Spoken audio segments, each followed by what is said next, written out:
Bonjour, donc aujourd'hui en grammaire, on va continuer à apprendre le passé composé, ce temps du passé. Vous savez que je vous ai expliqué qu'il existe le passé simple, le passé composé et l'imparfait en temps du passé. Et là, on va plus particulièrement s'intéresser à la deuxième personne du singulier, c'est-à-dire tu, et à la deuxième personne du pluriel, c'est-à-dire vous, et voir comment, du coup, on écrit le passé composé à ces deux personnes. Donc, je vous invite tout d'abord à ouvrir votre fichier, page 78, et à lire le texte qui est en haut de la page.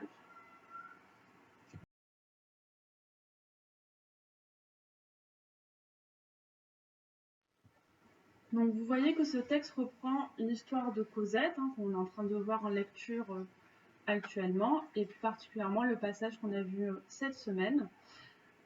Donc, d'abord, il faut voir si ce texte est écrit au présent, au passé ou au futur. Est-ce que c'est une action qui se déroule maintenant, dans le présent, qui va se dérouler plus tard, dans le futur, ou qui s'est déjà déroulée dans le passé?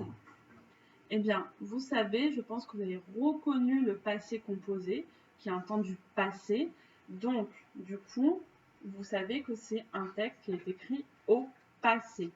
Donc, sur la première ligne, en dessous du texte, à la question « Écris si le texte est au présent, au passé ou au futur », vous pouvez écrire « passé ».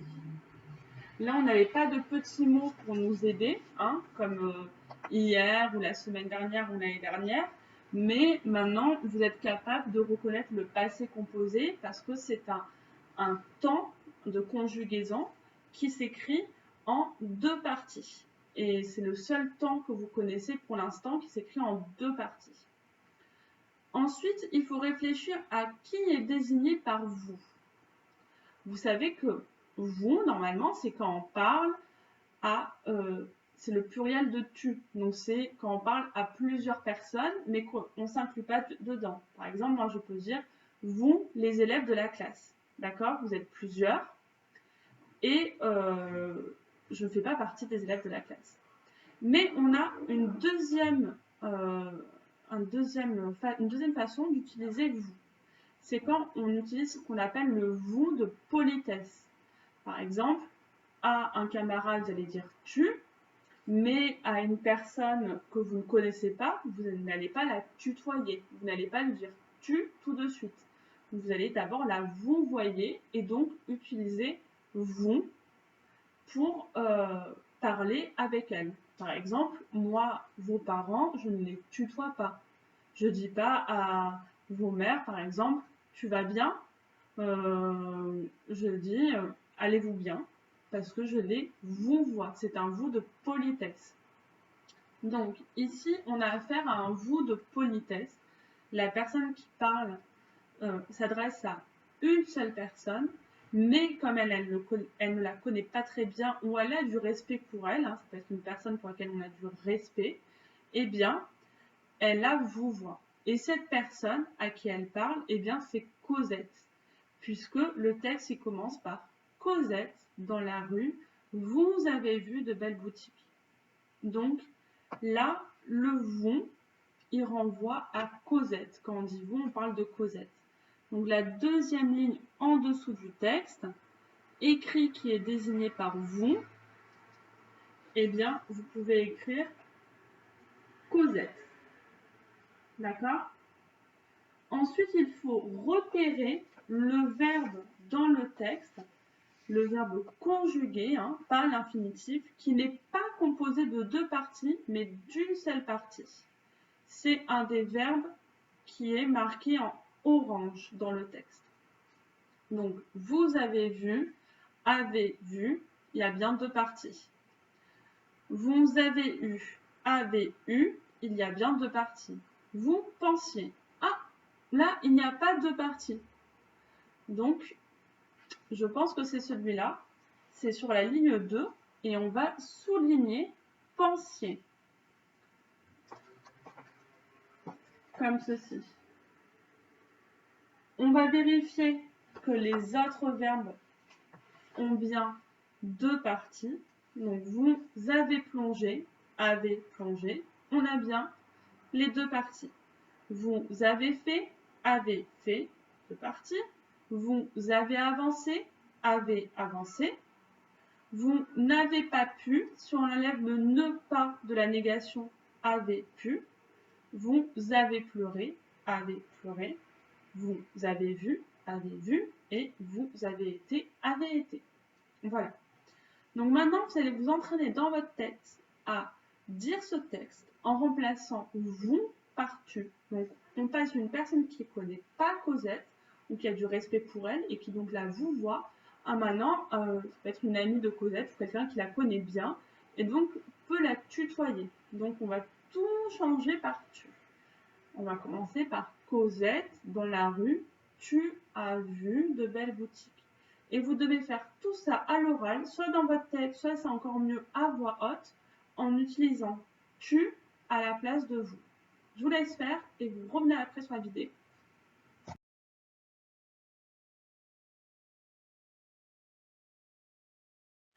Donc je vais dire le texte moi en remplaçant vous par tu et vous allez écouter et voir si vous aviez dit la même chose.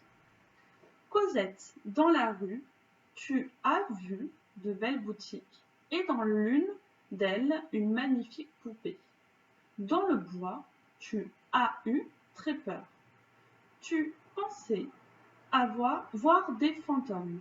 À la fontaine, tu as plongé le seau dans l'eau glacée et tu as fait un effort violent pour le soulever.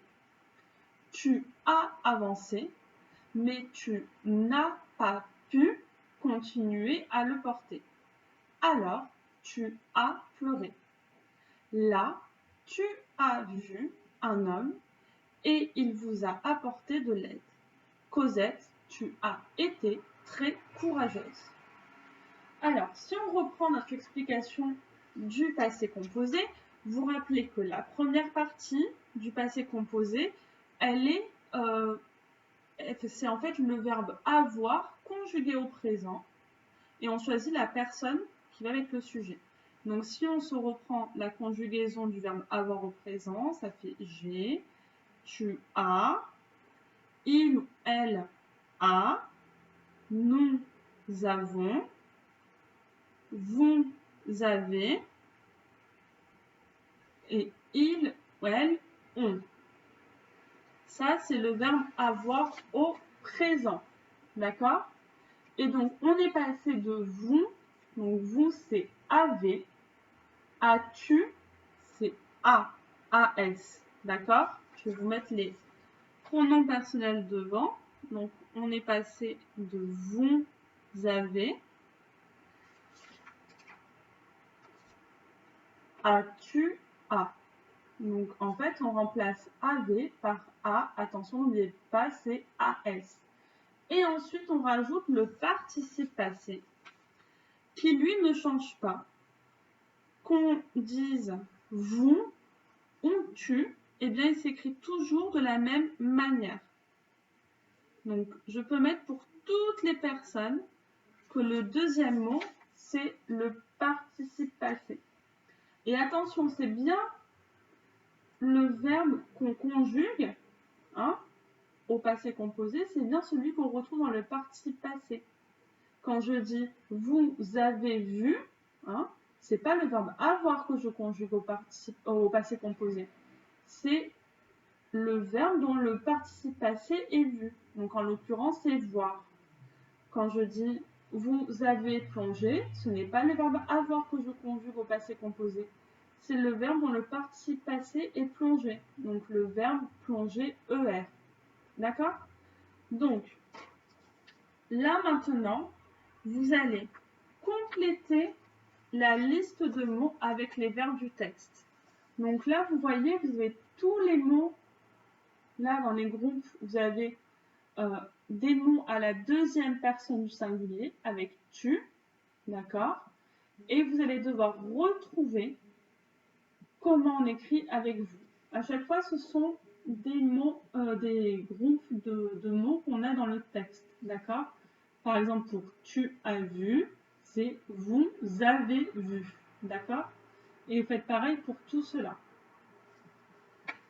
À la suite de ça, vous allez devoir, dans la première partie, donc dans ce qui est déjà écrit, pas dans ce que vous allez écrire, dans ce qui est déjà écrit, vous allez devoir entourer le verbe avoir et souligner le participe passé.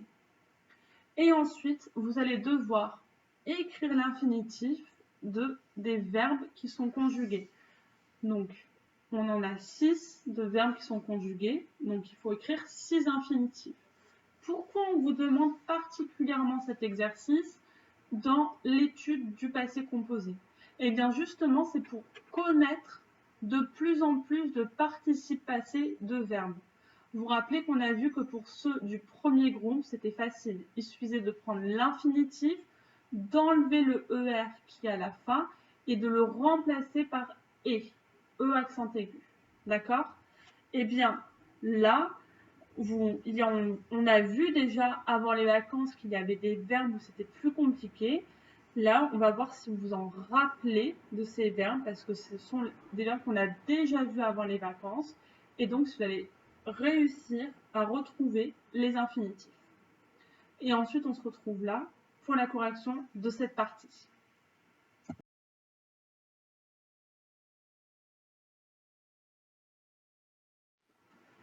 Donc, on se retrouve pour la correction de cet exercice. Donc, pour compléter la liste de mots avec les mots du verbe, alors, je vais vous montrer rapidement. Donc, c'est tu as vu, c'est vous avez vu. Tu as plongé, vous avez plongé. Tu as pu, vous avez pu. Tu as eu, vous avez eu. Tu as fait, vous avez fait. Tu as été, vous avez été. À chaque fois, de toutes les façons, c'était des groupes de mots qui étaient en orange dans le texte. Et même si vous ne les retrouviez pas, eh bien, on sait qu'avec vous, on passe de a à avait. Mais que le participe passé ne change pas. Hein, c'est ce qu'on a vu. Donc, tu, c'est a-a-s. Vous, c'est avait. Et par contre, le participe passé, il ne change pas. Il reste le même qu'on utilise tu ou vous. Ensuite, à chaque fois, j'ai donc entouré le verbe avoir, donc c'est a qui est à chaque fois entouré, hein, c'est le même de partout. Si je l'avais entouré pour la partie où il y avait vous, et ben ce serait avait que j'aurais entouré à chaque fois. Et le participe passé, c'est donc la deuxième partie du verbe, donc vu, plongé, pu, eu, fait et été. Oui, c'est compliqué de lire à l'envers. Hein. Donc, voilà les participes passés. Et maintenant, il fallait trouver donc les infinitifs de chacun de ces verbes. Donc, pour tu as vu, donc vu, c'est le participe passé. Et il fallait trouver quel est l'infinitif qui a pour participe passé vu. Donc, c'est le verbe voir. D'accord? Vu, c'est le participe passé du verbe voir. Plonger, c'est un petit peu plus simple puisque c'est un verbe du premier groupe. Donc, on enlève le E accent aigu, on le remplace par ER. Donc, c'était le verbe plonger, l'infinitif ER. Pu, c'est le participe passé du verbe pouvoir. D'accord? Donc, c'était le verbe pouvoir. U, c'est le participe passé du verbe avoir. Alors lui, c'est un peu plus compliqué parce qu'il n'y a vraiment aucune lettre en commun. Fait, eh bien là, ça ressemble un petit peu, hein, ça commence pareil, donc c'est le verbe faire. Et enfin, été, c'est le verbe être. Donc vraiment pour voir, pouvoir, avoir, faire, être, il faut connaître par cœur leur participe passé. C'est quelque chose que vous devrez apprendre par cœur, donc commencez à apprendre par cœur dès maintenant. Ensuite, vous allez faire les exercices 3 et 4. Donc pour l'exercice 3, vous avez un texte qui est conjugué à la deuxième personne du pluriel, c'est-à-dire vous. Et vous allez devoir changer en remplaçant vous par tu, donc la deuxième personne du singulier. Là, vous avez une petite aide. Les seuls morceaux de phrases qui changent, eh bien, ce sont les morceaux de phrases en orange. Donc vous avez 4 verbes en fait qui sont conjugués avec vous et que vous devez conjuguer avec tu, la deuxième personne du singulier. Et en dessous, vous devez écrire l'infinitif de chacun de ces verbes. Donc les 4 infinitifs. D'accord? En reconnaissant, donc vous voyez vu, vous dites ah c'est le participe passé de quel verbe, je sais que je dois l'apprendre par cœur, ça, ah oui c'est ce verbe-là, et vous écrivez l'infinitif. L'exercice 4, c'est l'inverse. C'est-à-dire que le texte que vous avez, donc celui-là, il est conjugué avec tu, d'accord? Et là, il va falloir le conjuguer avec vous. Donc, au lieu de dire tu as vu un ami au loin, vous allez dire vous, un ami au loin. Donc, vous changez. Vous vous rappelez, hein, le participe passé, il reste pareil, mais par contre, le verbe avoir, il change. On passe de la conjugaison de la deuxième personne du singulier, tu as, à la deuxième personne du pluriel, vous, Et donc, vous devez changer ce texte-là. Vous le faites sur une feuille de brouillon ou sur votre cahier de français si vous l'avez. Je vous laisse faire ces 2 exercices, puis on se retrouve pour la correction.